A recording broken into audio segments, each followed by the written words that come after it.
My name is Ghostboy259 and I played 12 minutes.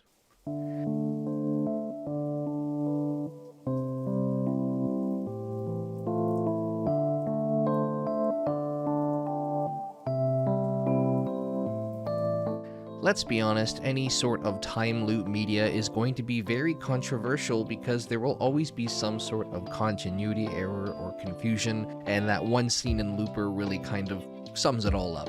And 12 minutes is no different. You spend almost the entirety of the game in your small 3-room apartment, 4 if you count the closet as a room, and you hear the same lines of dialogue over and over and over and over again. And while for some people this was the biggest point of contention with the game, I actually loved it. But I can also see why this game is so decisive, and I think the endings play a huge part in that as well. I'm not sure if I'll be able to talk about this game much without spoiling it, so I'm going to do the first chunk of this video kind of mentioning events of the game, but not talking about the last hour or so. And I'll give you a spoiler warning before we get to the very end, so while this video is technically all spoilers, if at all you find yourself interested in playing partway through this video, you still have a chance to change your mind before we get too deep. If you don't want to play the game yourself, but maybe you want to watch me play the game, you can watch the VOD at youtube.com/realityescapeplays. If you want to join me in chat on Twitch while I play these games for the first time, you can follow me at twitch.tv/ghostboy259. If you want to help me be able to upload weekly on this channel, or maybe you want to join the Discord to get notifications on everything I do, you can find all the links at realityescape.ca. And hey, if you subscribe to this channel, you can get a ton of videos on games you've maybe never heard of. 12 Minutes is developed by Luis Antonio, an all-around artsy type who had previously worked on The Witness. Followed by an absolute all-star cast of Daisy Ridley, using an accent that's not hers, James McAvoy, using an accent that's not his, and Willem Dafoe, who is just being Willem Dafoe. You play as an unknown man, dubbed Husband in most material, who is stuck in 12-minute loops. You get home from work, your wife has a surprise for you. At some point, a police officer will show up, potentially arresting you and your wife, and depending on your actions, you can even get killed, which will cause the loop to start all over again. This is the whole game in front of you. You immediately can clue in on how things will work by your second loop because you have more information. You have to find a way to break free from this loop, and in doing so, you'll have to do things like figure out how to convince your wife in the shortest amount of time that you're in a loop so that she can help you out. Find ways to prevent the officer from coming in or dealing with him once he's in, trying to get as much information as you possibly can to help you break the cycle and find out information that you otherwise would not be able to know. Gameplay-wise, this game is extremely controversial. While you can speed up some aspects of conversations, a lot of the times you'll just have to listen to dialogue over and over again. And near the beginning, you have to wait for thunder while you're trying to convince your wife you're in a loop. You will have to sit there for like a minute every single time. And when the conversation recently came up about this game online again, I saw a lot of people saying they couldn't stand the game because of this. One comment said that the game is really only an hour long and you're just replaying the same things to make it a 4 to 5 hour game, and I don't disagree. But I do think if you stop looking at it as a game but more of an art form, a bit more experimental, a bit of an experience, I think it's actually kind of brilliant. The protagonist is stuck in this time loop, and if you were able to skip up to wherever you wanted to at any given time, you would not feel the weight of that. You would not share in his frustrations, rather you'd kind of be laughing at him and spitting in his face. Look at you living the same moments over and over again while I get to press one button and only do the new stuff.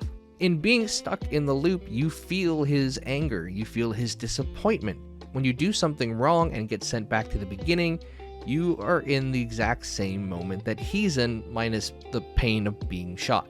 I can understand why people don't play games to feel trapped like this, especially a game like 12 Minutes. Just looking at it, you don't think you're getting a Souls-like game that will try to rage you on and force you to go through some torture, and then you wonder what the hell you're doing wrong, but that's actually what the game is, and it's really endlessly fascinating to me. I've never quite played anything like this.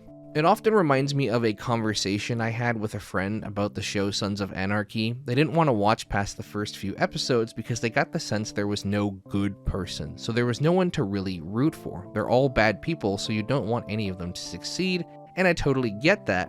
But I also think about a show like Succession, where sometimes there is an appeal in just watching bad people be bad people, and I apply a similar way of thinking to 12 minutes. I don't think the game doing these time loops is done in a way that is disrespectful to the player or their time, but rather I think the game is trying to give you a certain emotion, and that emotion just happens to be annoyed and frustrated and uncomfortable.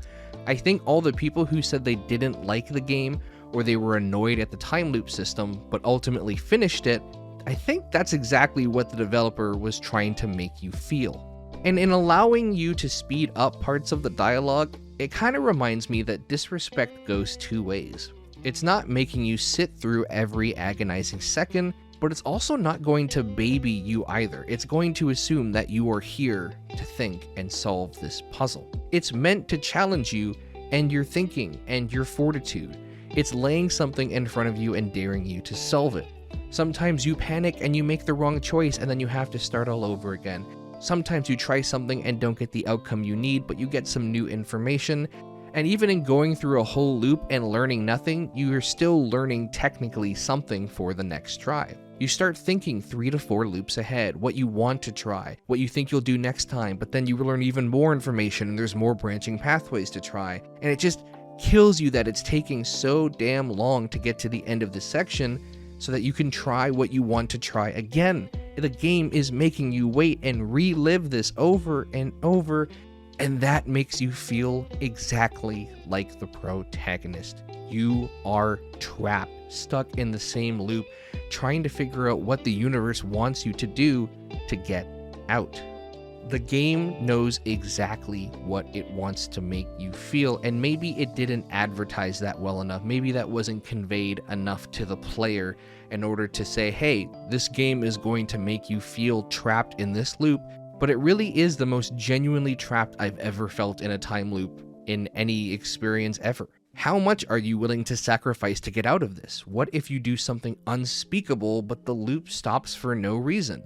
What if you do something that you think is unforgivable, but then what if the loop stops after and then you have to live with that choice? What if you click on everything you think you can and there's just no proper way to end the game? What if this is all a big elaborate prank and you are the punchline and that you are here forever because the only way to stop the loop is to quit the game?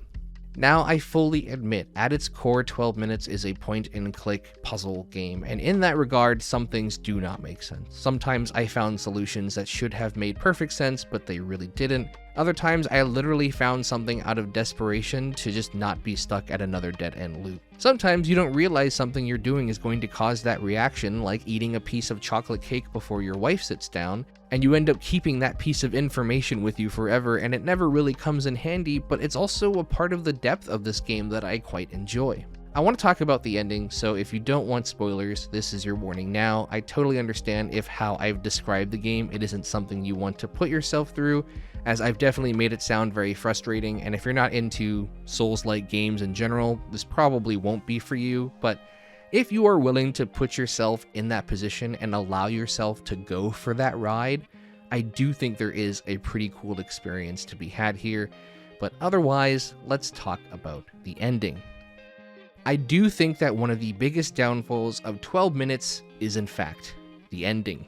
The big reveal about the husband and wife being brother and sister is, it's shock value. That's all it is. It doesn't really mean anything. It doesn't really make sense. It could have been a dozen different things, but it really just wants you to put on a strained face or even roll your eyes and then move on. It recontextualizes the game, but it doesn't feel necessary in the slightest, and I feel like they could have gone 50 different directions, but I think they just wanted something that would be thrown out there, you don't overthink it, you go, oh my, and then you move on. I think the other downfall of the game is just all of these different endings and how to achieve them. Now, I mentioned how the game doesn't feel disrespectful and how it does these time loops because it doesn't make you sit through every single agonizing second. It doesn't make you play the game in 12-minute loops. And I more or less feel the same about the ending. but I will say that the endings feel a little too vague for me. There's not enough ending for me to feel resolution, for me to feel like I can move on. It just feels like I am still permanently stuck in this loop until I quit the game. And while that could totally be the ending of the game, it would be very meta. There's a few that I played that I don't want to call out specifically in case of spoilers, that I think the time loop works perfectly because it fills you with this sense of dread and despair and defeat, and I think that's awesome. But 12 minutes didn't really make me feel much of anything. The ending kind of makes me just say, oh, was that it? Am I done? And sometimes you achieve endings and then you can go right back in the loop, so you don't even know that what you got is an ending. And I think in a game that asks for so much commitment out of its players to play this 45 to 60 minute game for 4 to 5 hours over and over, I think it really needed a strong resolution. The canon ending is that it's all in the guy's head and that the cop is actually his father and that he actually is at the point where he's debating still dating his sister or changing his memory so he doesn't remember or going through it, and then, I don't know, it's just his guilt working through it. I just don't feel like the game leads up to this enough. It's so hard to even get some of these endings in the first place, and so it just feels a little bit unsatisfying. There's no real ending where I was kind of happy with what had happened or I felt like I was resolved, and it kind of means that when you think of the ending, you think of the big twist of them being brother and sister. You don't really think about how it actually resolves, and that moment becomes a lot more heavy in retrospect. There is no ending I also could figure out on my own. I had to pretty much look it up at one point, and it sounds like most people at one point or another just got really stuck and had to look stuff up. If you've managed to beat this entire game on your own and get most of the endings without a guide, kudos to you. That's a real commitment and a real time loop that I would not want to be stuck in. And of course, the game just kind of wears your brain down because, again, that's the experience it wants to take you on. So maybe there's just no right head frame to do all of these endings, and maybe there's no real resolution meant because that's all a mind game. I just think some sort of strong ending would have gone a long way with this game. By the end of it all, I just kind of said to myself, well, I guess that's it. It feels like all of that frustration stayed with me. I didn't have a chance to release a deep breath and say, wow, that was an experience. It wasn't until a month later that I'm writing this now that I realized what the game was trying to do. But in that moment, I was like, that's what people were talking about, I guess. And I think had the game justified everything it made us go through to get to that end, we'd be telling a different story about how the game is perceived. But unfortunately, at least for me, that moment just never came. I totally understand and even appreciate people who didn't like 12 minutes.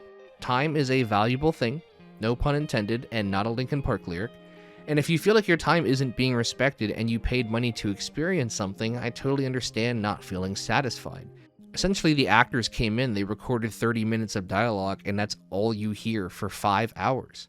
I do, however, think that some of the criticism is perhaps a lack of understanding the concept, a lack of understanding what the game was trying to make you feel. And I'm not trying to say that from like people just weren't smart enough to understand. I just don't think that people understood that it's a time loop game. You're not always going to make forward progress, because then it wouldn't be a time loop game.